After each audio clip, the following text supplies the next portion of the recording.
আসসালামু আলাইকুম প্রিয় দর্শক, আজকে করে দেখাবো আচার।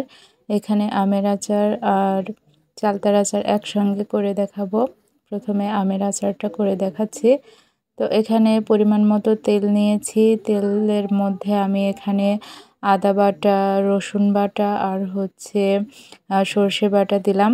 এরপরে গুঁড়া মশলা দিচ্ছি। এখানে মরিচের গুঁড়া আর ধনিয়ার গুঁড়া দেওয়া হয়েছে। অবশ্য এই আচারটা আমি বানাইনি, এটা আমার ভাবির হাতে বানানো। আমার ভাবি অনেক সুন্দর আচার বানাতে পারে। তো আমার ভাবি রংপুর থাকে, সেখান থেকে এসেছিল। আমি রিকোয়েস্ট করেছিলাম যেন আচারগুলো বানিয়ে দিয়ে যাই। তো দেখতে পাচ্ছেন মশলাগুলো দিয়ে কিন্তু ভালোভাবে মশলা একটু কষিয়ে নেওয়া হবে। পরিমাণ মতো লবণ দিয়ে দেওয়া হলো। তারপরে এটাকে খুব ভালোভাবে নাড়তে হবে।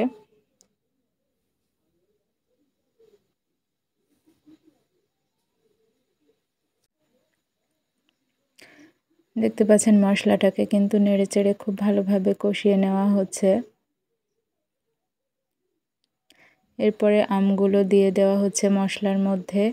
এখানে অনেকটা আম, 2 কেজির বেশি, মেবি 2.5 কেজি মতো হবে।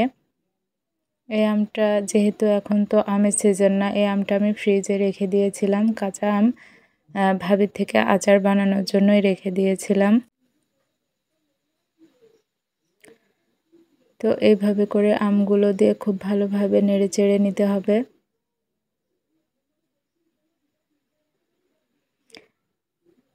এখানে কিন্তু অনবরত নাড়তে হবে, কারণ এগুলো নিচে লেগে যেতে পারে, সেই জন্য এভাবে করে নাড়তে হবে।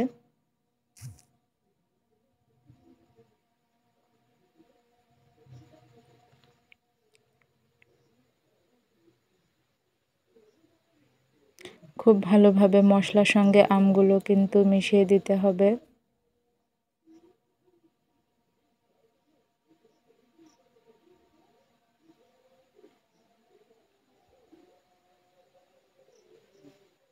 দেখতে পাচ্ছেন বেশ কিছুক্ষণ নাড়ার পরে কিন্তু এই অবস্থা হয়েছে।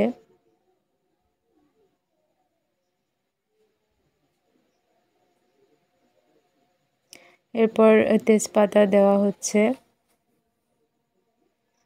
কয়েকটা তেজপাতা ভালো করে পরিষ্কার করে ধুয়ে তারপরে মাঝখান থেকে ছিঁড়ে দেওয়া হয়েছে। এরপরে চিনি অ্যাড করা হচ্ছে। এখানে মিষ্টি আপনি যেমন খেতে চান ঠিক সেই পরিমাণ চিনি নিতে হবে আপনাকে। তো আপনার টেস্ট অনুযায়ী মিষ্টিটা সেভাবে করে নেবেন। আর মরিচের গুঁড়া তো তেলের মধ্যেই দেওয়া হয়েছে, সুতরাং আপনি ঝাল যেমন খেতে চান তখন কিন্তু সেই পরিমাণ মরিচের গুঁড়াটা দিয়ে নেবেন। আবারও কিছুটা চিনি দেওয়া হলো, দিয়ে এভাবে করে নেড়েচেড়ে নেওয়া হচ্ছে।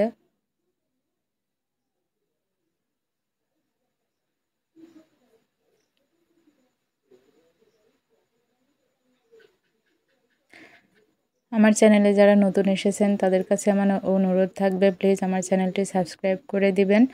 আর যারা করেছেন তাদেরকে অসংখ্য ধন্যবাদ। ভিডিওটি ভালো লাগলে অবশ্যই লাইক দিবেন, কমেন্ট করে জানাবেন কেমন হলো।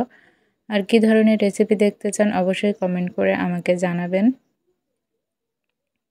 চেষ্টা করব সেভাবে রেসিপি দেওয়ার।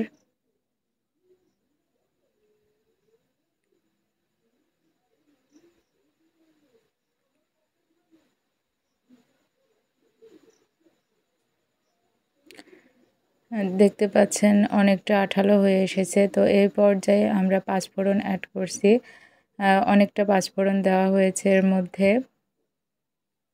পাঁচফোড়নটা প্রথমে শুকনো প্যানে ভেজে নেওয়া হয়েছে, তারপরে শিলনোড়ায় বেটে নেওয়া হয়েছে, তারপরে এখন এর মধ্যে দেওয়া হলো।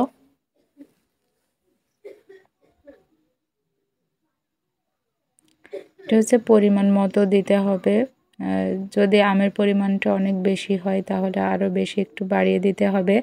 তো আমাদের আমের পরিমাণ অনুযায়ী আমরা দিলাম, আন্দাজ মতো দেওয়া হয়েছে।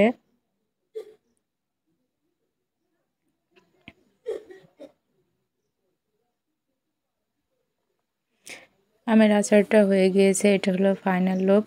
তো তারপরে চলে আসলাম চালতার আচার তৈরি করার জন্য। তো এখানেও আমরা একই মশলাই দেব। প্রথমে এখানে দেওয়া হয়েছে সর্ষে বাটা, আদা বাটা, তারপরে দেওয়া হয়েছে যে ধনিয়া গুঁড়া, তারপরে দেওয়া হবে মরিচের গুঁড়া, রসুন, এগুলো হলো বাটা মশলা, গুঁড়া মশলা কিছু দেওয়া হয়েছে। দিয়ে খুব ভালোভাবে তেলের সাথে কিন্তু এটাকে মিশিয়ে নেওয়া হবে।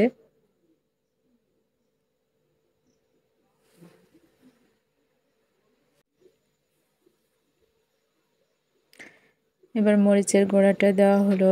আসলে এখানে আপনার টেস্ট অনুযায়ী আপনি দিবেন, তাহলে কিন্তু ভালো হবে। কারণ অনেকেই অনেক বেশি ঝাল খেতে পছন্দ করেন, আবার অনেকেই আছেন একেবারেই ঝাল খান না। তো তারা সেই অনুযায়ী এটা দিবেন।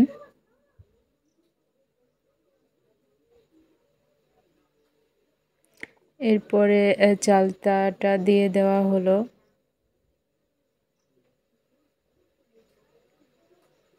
পরিমাণ মতো লবণ দিতে হবে। আর এর মধ্যে কিন্তু এলাচও দেওয়া হয়েছে। আমের আচারের মধ্যেও কিন্তু এলাচ দেওয়া হয়েছিল, এখানেও দেওয়া হয়েছে। আর দারচিনিটাও দেওয়া হয়েছে।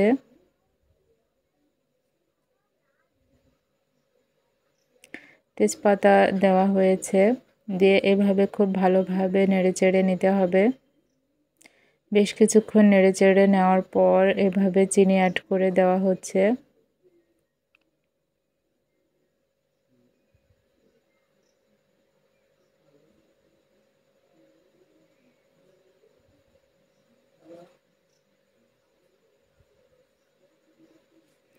এভাবে কিন্তু অনবরত নেড়ে যেতে হবে, না হলে নিচে লেগে যেতে পারে এবং পুড়ে যেতে পারে।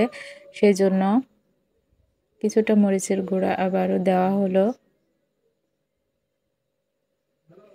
তারপরে এইভাবে চামচ দিয়ে কিন্তু একটু চালতাগুলো থেতলিয়ে নেওয়া হচ্ছে।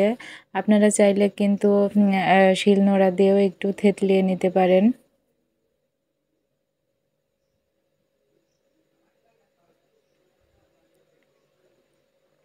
এরপরে এখানেও কিন্তু পাঁচফোড়ন অ্যাড করা হলো। দিয়ে তারপরে খুব ভালোভাবে নেড়েচেড়ে নিতে হবে।